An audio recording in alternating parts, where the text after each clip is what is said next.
Hello and welcome to Legends, Lies, and Crime. My name is April and I'm thrilled to be kicking off this journey with you. This video is the very first video of this channel. And on this channel, we will uncover the untold, the unexpected, and the unbelievable stories from the past that history almost forgot. Today's video is about a woman that you may have never heard of before, but I promise after you hear her story, you will not forget her. It's a story of power, of survival, of activism, and the story of a woman who just refused to back down. So grab a drink, grab a snack, and get comfortable and get ready to hear her story. But before you do that, please like this video and subscribe to the channel so that you do not miss any of my upcoming videos. Now, let's get into the story.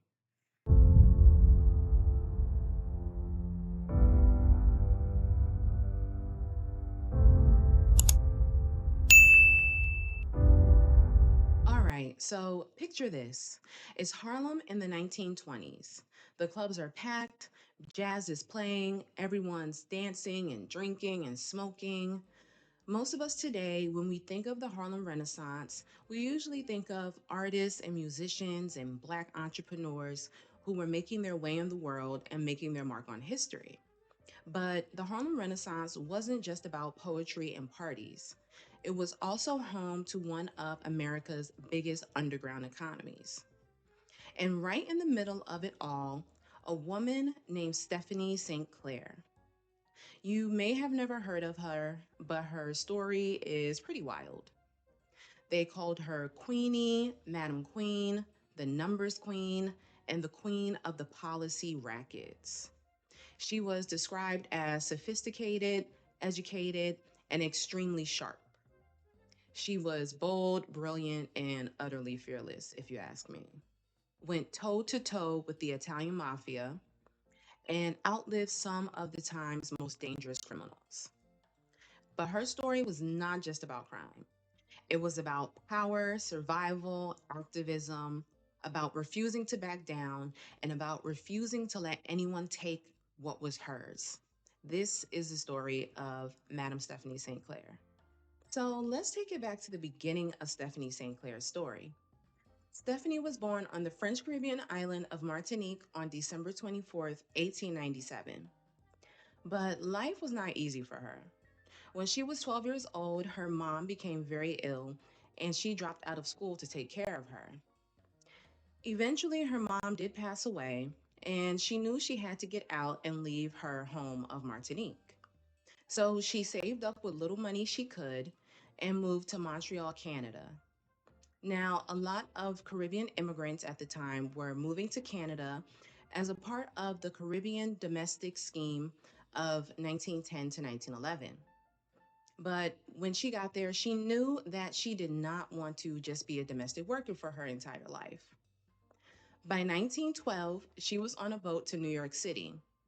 And get this, while she was stuck in quarantine once arriving to New York City, she taught herself English.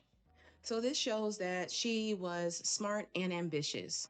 She was always thinking ahead. So eventually, after making her way to New York City and getting out of quarantine, Stephanie makes her way to Harlem. And just like a lot of people, everybody loves love. She falls in love with a guy named Duke. And at first, everything is great, everything is fine, until it wasn't. Turns out, Duke was actually a low level criminal, and he tried to force Stephanie into prostitution. Now, Stephanie was not about that life, and she was focused on planning her escape from Duke. But before she could even escape from Duke, Duke was actually killed in a gang fight. Not long after that, instead of running to safety and just, living her life, she meets a new guy named Ed. And Ed and Stephanie get together and they start doing crime together. So now, researching her, I started to think, okay, I guess Duke introduced her to the life of crime, but prostitution wasn't what she wanted to do. But then she met Ed and was like, crime's not that bad, right? So her and Ed, they're making money together in the streets, basically. But Stephanie was smart and she didn't want to play small and make a little bit of money, right? So after a few months, she had actually stacked up about $30,000, which is about $575,000 today in 2025. Nothing to sneeze at, right? And that's when she's like, you know what? I don't need this guy. I don't need Ed. Like, he's useless. I can do this by myself. I can do crime by myself. But Ed did not want to hear that. He was not interested. He wanted a piece of the pie.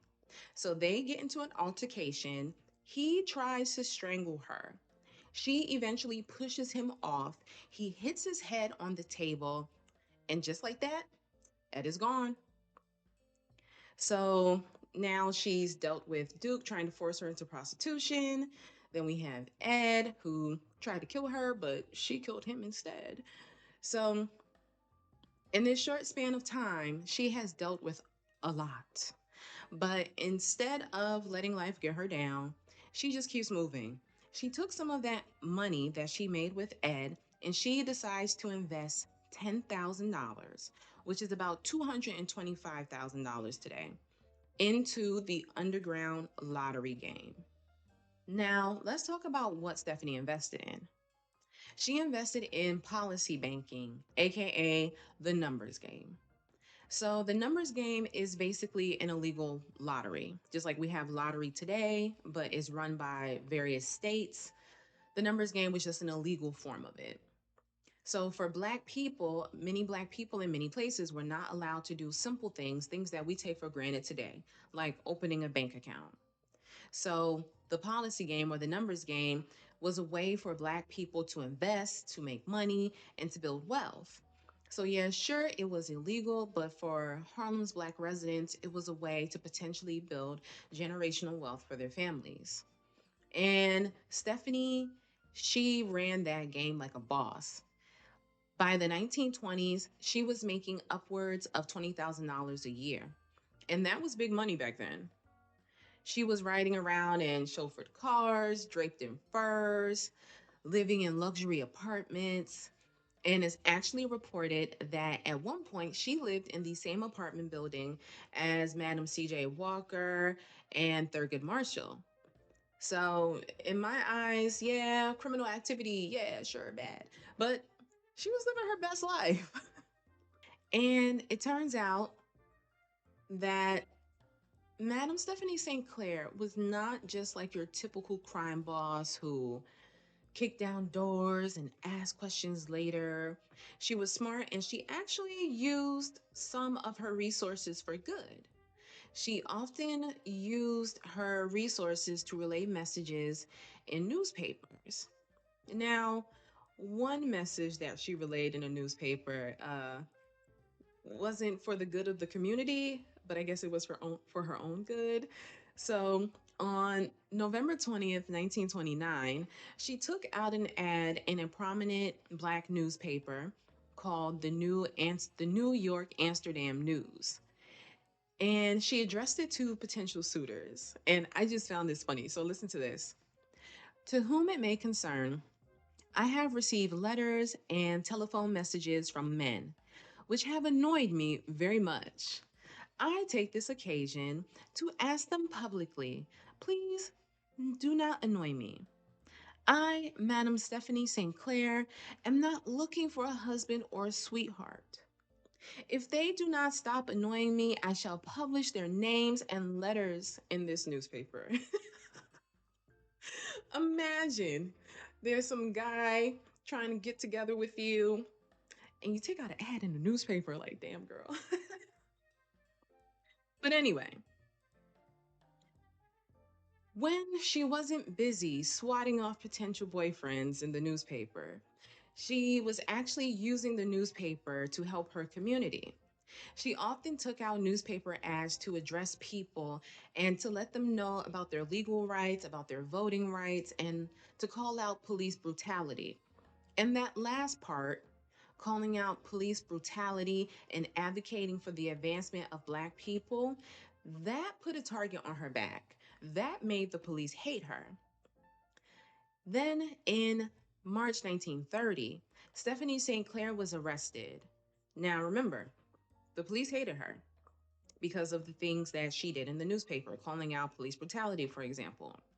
So she was arrested probably for a minor gambling charge. I couldn't find the exact reason, but it's probable that it was a minor gambling charge of some sort. And because of that, she was sent to a workhouse for 8 months. Now, instead of jail, they sent her to a workhouse. Now, if you haven't heard of a workhouse, the explanation is pretty much in the name.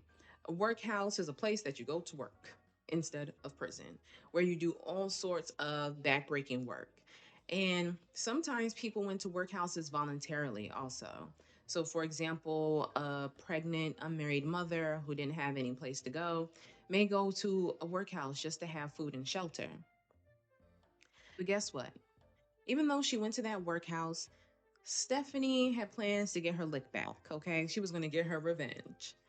After her release, she testified in front of the Seabury Commission, which was tasked with investigating corruption in the New York City Police Department. She testified that she had paid over $6,000 to officers in order to protect her numbers runners. And because of her testimony, over a dozen police officers were fired. So, this is where things really start to get crazy. Enter Dutch Schultz. Dutch Schultz was a German Jewish mobster, and he was in the mafia and he wanted a piece of Harlem's numbers racket. Now, remember, in the backdrop of this story, we already talked about the Harlem Renaissance, which took place between 1918 and 1937. But we can't forget that we also had the Great Depression happening in this time during 1929 to 1939. Now, when due to the Great Depression, the mafia, just like everyone else in the United States, took a hit too. Then in 1933, prohibition was repealed, meaning that the mafia no longer had access to the profits that they were making from illegal bootlegging. So the repeal of prohibition, as well as the economic downturn from the Great Depression, were the perfect storm causing the mafia to want to take part in the underground economy happening in Harlem. Harlem, in turn, was just looking real profitable to the mafia. And Schultz and the mafia, they wanted in. At first, Schultz tried to buy Stephanie St. Clair out of her businesses, but Stephanie refused. Instead, when she refused, Schultz went to war. Stephanie St. Clair's businesses were raided, her people started being killed, her numbers runners were being killed in the streets. Essentially, Harlem turned into a battleground. But Stephanie St. Clair still refused to back down to Schultz and the mafia.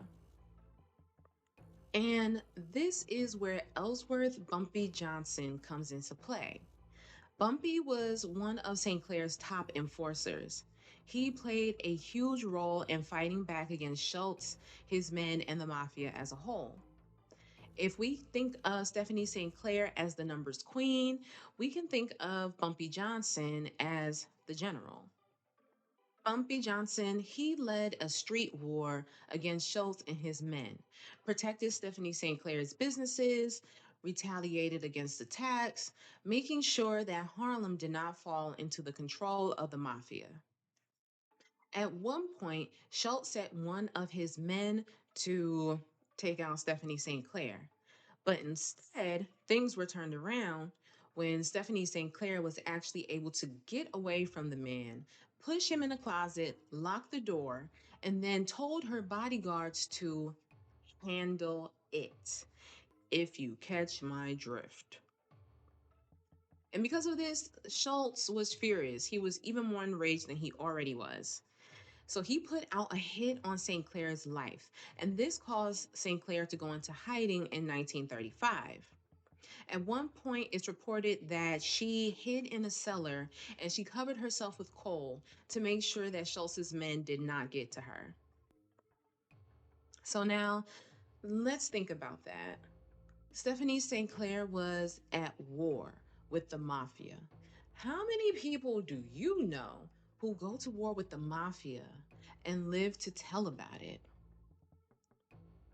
So she proved once again that she was not someone that you could just easily mess with, that was shaken or easily shaken, and that would just bow down to whoever. She proved that even the mob could not take control of her numbers racket and her territory. She also famously said, "I'll show Dutch Schultz he can't muscle in and take these numbers away from us like that.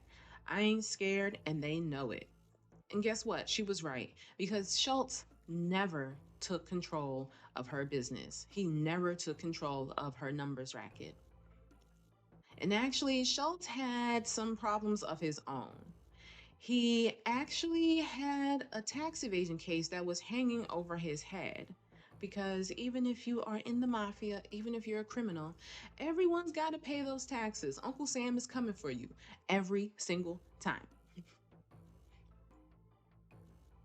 So he went on trial for this tax evasion case, and the first trial ended up in a hung jury. And then the second trial ended up in an acquittal. But now he wanted his revenge. And this time, not against Stephanie St. Clair, but against Special Prosecutor Thomas Dewey. Schultz went to the National Crime Syndicate, aka the mob, and proposed that Dewey be assassinated. But the syndicate, which was led at the time by Lucky Luciano, they did not want that to happen. They were under the impression, and I believe rightfully so, that killing the special prosecutor would lead to too much heat and more blowback on the mafia. So instead, the National Crime Syndicate decided to kill Schultz. On October 23rd, 1935, at the Palace Chop House restaurant in Newark, New Jersey, Schultz and two of his associates were shot. Schultz was gunshot and delirious, but he was still alive and transported to the hospital and ended up living for a full day. Just long enough for Stephanie St. Clair to come out of hiding and send a telegram which says, "As ye sow, so shall ye reap," which is a Bible verse, Galatians chapter 6, verse 7. Not long after Schultz died, Stephanie St. Clair decided to step back and leave the numbers game for good. Some say St. Clair quietly stepped back, while others believe that she was eventually forced out due to the mafia's growing influence in Harlem. Whatever her reasons were for leaving the numbers game, you would probably assume that she had a nice, quiet life afterwards. And you would be wrong. In 1936, she married a man named Sufi Abdul Hamid, an Islamic Buddhist cult leader known as the Black Hitler of Harlem. Their marriage was disastrous.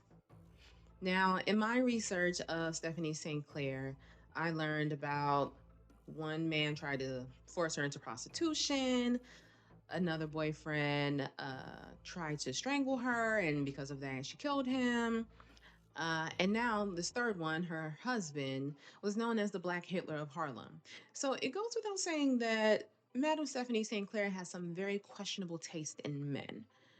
But her marriage effectively ended on January 18th, 1938, when Hamid was on his way to see his lawyer and Stephanie St. Clair shot at him. She was charged with the crime and convicted of assault and sentenced to 2 to 10 years, but only served 3 at the Bedford Hills Correctional Facility. She was finally released in the early 1940s. Now, during the trial, it was revealed that Hamid was a con man from Philadelphia, although he went around telling people that he was born in Egypt. But he was actually a con man from Philadelphia, and he was having an affair with a woman named Madame Fatou Fatim, and she was known to sell mystical, magical potions. And so, therefore, is widely believed that the reason Stephanie St. Clair even shot at her husband is because he was having an affair. After her release from prison, Stephanie St. Clair continued her fight for the Black community. She continued to write columns in local newspapers about discrimination and police brutality. Now, much isn't known about the later years of her life, but she died quietly in 1969 at the age of 72. She is buried at the Trinity Church Cemetery and Mausoleum located in Hamilton Heights, New York City. So, I would love to know, what do you think? Was Madame Stephanie St. Clair just a ruthless crime boss, or was she actually a protector of Harlem's Black residents and their wealth and independence? One thing's for sure, she was a woman ahead of her time, and the mafia never saw her coming. Now, when you think about her, she was a woman and a Black woman in the 1930s and 40s who went head to head with the mafia. That is a huge undertaking. Now, we all know there are plenty of movies, like, for example, The Godfather, that are about the mafia or the mob, but we don't have any movie specifically about Stephanie St. Clair, and I think that we need one. The only movie that I can think of that even mentions Stephanie St. Clair is the 1997 movie called Hoodlum. And Stephanie St. Clair is portrayed by the late, great Cicely Tyson. But the movie mainly focuses on Bumpy Johnson and Dutch Schultz. So that's all that I have on Madam Stephanie St. Clair, the Queenpin herself. So tell me, what should I cover next, or who should I cover next? I'm always on the lookout for legendary, mysterious, and jaw dropping stories. So let me know in the comments. I really hope that you enjoyed this video. And if you did, please do not forget to like and share the video, and also subscribe to the channel because it really helps the channel grow. And that way you do not miss any of my upcoming videos. Thanks for watching, and I'll see you next time on Legends, Lies, and Crime.